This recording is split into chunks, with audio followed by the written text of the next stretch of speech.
Politics లో చిన్న ప్రతికూలత ఎదురైందంటే పార్టీలు మారిపోతుంటారు చాలా మంది. అయితే ఎన్ని ఒడిదుడుకులు ఎదురైనా కష్టాలను ఓర్చుకుంటూ టీడీపీతోనే అంటిపెట్టుకుని ఉన్నారు ఆ లీడర్.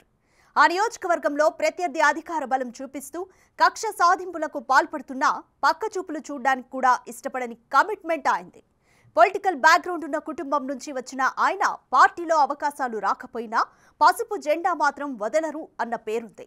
ఇంతకీ ఎవరా నాయకుడు? ఏ నియోజకవర్గం అంటారా? మీరే చూడండి.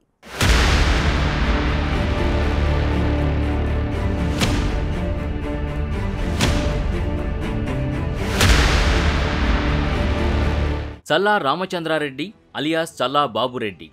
ఈ పేరు వింటే ముందుగా గుర్తొచ్చేది చిత్తూరు జిల్లా పొంగనూరు నియోజకవర్గమే. పొంగనూరు టీడీపీ ఇన్ఛార్జిగా ఉన్న చల్లా బాబురెడ్డి పేరు గత సంవత్సర కాలంలో ఎక్కువగా వినిపిస్తోంది.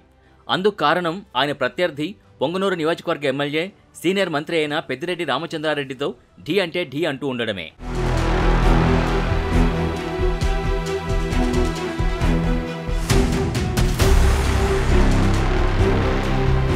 చల్లా బాబురెడ్డి కుటుంబానికి కమ్యూనిస్టు బ్యాక్గ్రౌండ్ ఉంది. తర్వాత కాలంలో టీడీపీలో చేరి అదే పార్టీలో కొనసాగుతోంది. ఉస్మానియా యూనివర్సిటీ విప్లవోద్యోతి అయిన జార్జ్ రెడ్డి చల్లా బాబురెడ్డి సమీప బంధువే. నియోజకవర్గ విభజన జరగకముందు చల్లా బాబురెడ్డి తాత సీకే నారాయణ రెడ్డి 1962లో సిపిఐ నుంచి పీలేరు శాసనసభ్యుడిగా పనిచేశారు. ఆ సమయంలో ఆయన ఎన్నో ప్రజా ఉద్యమాలు నిర్వహించారన్న పేరుంది. పేద విద్యార్థులకి వసతి గృహాలు సొంత ఖర్చుతో నిర్మింపజేసి తర్వాత కాలంలో వాటిని ప్రభుత్వం నిర్వహించాలని అసెంబ్లీలో తీర్మానం చేయించిన ఘనత ఆయింది. తర్వాత చల్లా బాబు తండ్రి చల్లా ప్రభాకర్ రెడ్డి టీడీపీ తరపున పీలేరు నుంచి 1983-85లో విజయం సాధించారు. 1989లో తండ్రి రాజకీయ వారసత్వం అందిపుచ్చుకున్న చల్లాబాబు తన మొదటి ఎన్నికల్లోనే పెద్దిరెడ్డి రామచంద్రారెడ్డిపై పోటీ చేసి ఓడిపోయారు. పెద్దిరెడ్డి రామచంద్రారెడ్డి అంతకుముందు 1978లో జనతా పార్టీ తరపున పోటీ చేసి ఓటమి పాలయ్యారు.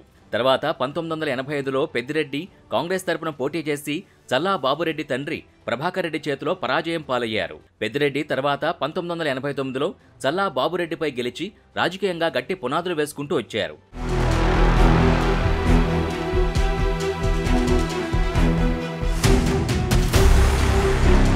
ఎప్పుడో 1989లో పెద్దిరెడ్డిపై పోటీ చేసిన బాబురెడ్డికి సుదీర్ఘకాలం తర్వాత మళ్లీ పెద్దిరెడ్డిని ఢీకొనే అవకాశం కల్పించింది టీడీపీ. రొంపిచెర్ల మండలానికి చెందిన చల్లా బాబురెడ్డి కుటుంబం 3 తరాల నుంచి రాజకీయాల్లో కొనసాగుతూ వస్తోంది. 1983 నుంచి చల్లా బాబురెడ్డి కుటుంబం టీడీపీనే అంటిపెట్టుకుని ఉంది. ఇంత సుదీర్ఘకాలం టీడీపీతో ఉన్న ఏకైక రెడ్డి సామాజిక వర్గ కుటుంబం వారిదే అని చెప్పొచ్చు. 1989 తర్వాత టీడీపీ టికెట్ దక్కని చల్లా బాబురెడ్డి ప్రస్తుతం పొంగనూరు టీడీపీ ఇన్ఛార్జిగా దూకుడు ప్రదర్శిస్తున్నారు. ఇన్ఛార్జిగా నియమించినప్పటి నుంచి పెద్దిరెడ్డి వర్గంతో యుద్ధం చేస్తున్నారు. దీంతో పాటు నియోజకవర్గంలో పర్యటనకు వెళ్లినప్పుడు ప్రతిసారి గొడవలు, దాడులు చేయడం, ఎదురు కేసులు పెట్టడం, బాబురెడ్డి స్టేషన్ల చుట్టూ తిరగడం రివాజుగా మారిపోయింది.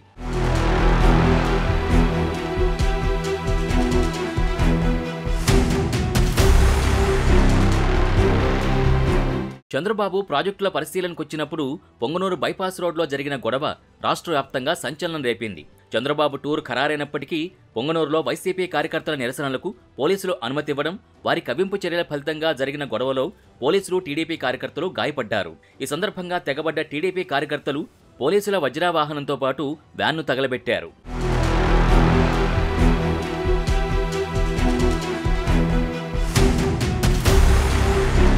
ఆ ఘటనకు సంబంధించి చల్లా బాబుపై 7 కేసులు నమోదయ్యాయి. దాంతోపాటు సుమారు 600 మంది టీడీపీ కార్యకర్తలపై కూడా కేసులు పెట్టారు. ఘటన జరిగిన సమయంలో అక్కడ చల్లా బాబు లేనప్పటికీ పెద్దిరెడ్డి ప్రమేయంతోనే ఆయనపై కేసులు పెట్టారన్న ఆరోపణలున్నాయి. ఒక్కసారిగా అంతమంది కార్యకర్తలపై కేసులు పెట్టి అరెస్ట్ చేయడంతో వారి కుటుంబాలకి చల్లా బాబు ఫ్యామిలీ అండగా నిలిచింది. బాబు జైల్లో ఉన్నప్పుడు ఆయా కుటుంబాల కష్టసుఖాలు పంచుకుంది. ఆ తర్వాత పోలీస్ అధికారులు చల్లా బాబుతో పాటు ఏకంగా 41 మంది కార్యకర్తలపై రౌడీ షీట్ ఓపెన్ చేశారు. అయితే ఎంత వేధించినా పొంగనూరులో పెద్దిరెడ్డిపై తన పోరాటం ఆగదంటున్నారు బాబురెడ్డి. తన క్యాడర్ బలమేంటో ఎన్నికల్లో చూపిస్తానని సవాల్ చేస్తున్నారు. ఒకవైపు తనపై వేధింపులు పెరిగిపోతున్నా మొత్తం మీద పొంగనూరు నియోజకవర్గంలో పార్టీ క్యాడర్ అండతో పోరాడతానంటున్నారు చల్లా బాబు. ఇక్కడ వింతేంటంటే వైసీపీలో కీలక నేత విజయసాయిరెడ్డికి చల్లాబాబు సమీప బంధువే. అయితే పొంగనూరులో అంతా జరుగుతున్నా విజయసాయికి ఆయన కనీసం ఫోన్ కూడా చేయలేదట.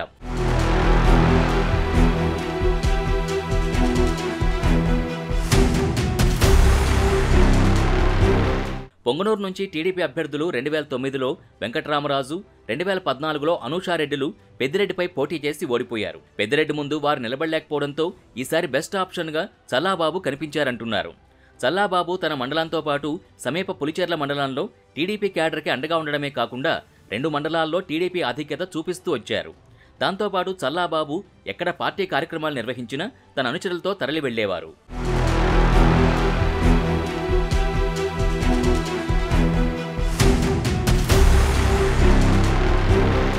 పార్టీ ఆందోళన కార్యక్రమాలపై వెంటనే స్పందించడంతో పాటు ఎప్పుడు ఆయన పిలుపునిచ్చినా వేలాది మంది వెంట వచ్చేవారు. అది సహజంగానే పొంగనూరు నియోజకవర్గం టీడీపీ శ్రేణుల్లో ధైర్యాన్ని నింపుతూ వచ్చిందంటారు. కార్యకర్తల మీద దాడి జరిగితే అర్ధరాత్రి అపరాత్రి అనే తేడా లేకుండా చల్లాబాబు అక్కడ ప్రత్యక్షమై వారికి అండగా ఉంటారన్న పేరుంది. ఇక పార్టీ కార్యకర్తలపై కేసులు పెడితే బెయిల్ దగ్గర నుంచి ఆ కుటుంబ అవసరాలన్నీ తీరుస్తుంటారు. బాబురెడ్డి ఉన్నారన్న ధీమాతోనే పెద్దిరెడ్డి సొంత మండలంలో కూడా టీడీపీ కార్యక్రమాలు జరుగుతున్నాయన్న ప్రచారం ఉంది. మరి పెద్దిరెడ్డిపై పోటీకి దశాబ్దాల తర్వాత వచ్చిన అవకాశాన్ని చల్లాబాబు ఏమాత్రం సద్వినియోగం చేసుకుంటారో చూడాలి.